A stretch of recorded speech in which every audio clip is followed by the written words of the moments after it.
UFC 269-турнирде мушкелер кечеги күнү канча гонорар акча иштегени тууралуу жана Поре Оливейранын салгылашкандары UFC мушкелери реакция билдирди. Ушул тууралуу алдыда көрөсүздөр достор.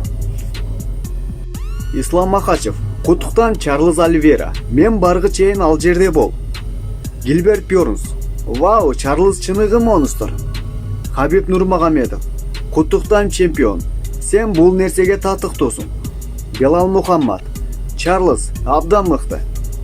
Майкл Чендлер: аны сындырдың UFC 269-да. Тони Фергюсон: сен мени түгөтө алган эмессиң, Чарльз. Биз кайрадан кезигебиз. Кевин Ли: мен Чарльзды экөөбүз урушкандан кийин билдим.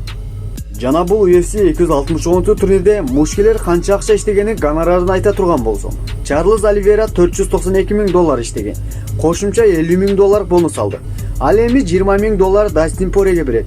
Өзү айткандай, мен Дастиндин кайрымдуулуктарына көмөк көрсөтөм деп атайы $20,000 ажыраткан. Кайрымдуулук үчүн. Бул эң сонун иш кылды, менимче, чемпион достор. Ал эми Дастин Поре $382,000 алган. Бул бир гана гонорар гана. Эми рекламалардан сырткары суманын эсебин айтып жатам. Аманда Нунес $400,000 ашык акча иштеген.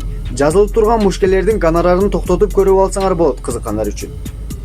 Дагы айткандай, кечеги турнирдеги Пеня аттуу кыз чемпион болду эмеспи достор. Жакын арада Валентина Шевченко менен Пеня кезигүүсү күтүлөт дешүүдө.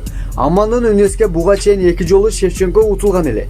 Менимче алардын 3-чү жолу салгылашуусун көрөбүзбү жокпу, ал табышмак боюнча калды достор.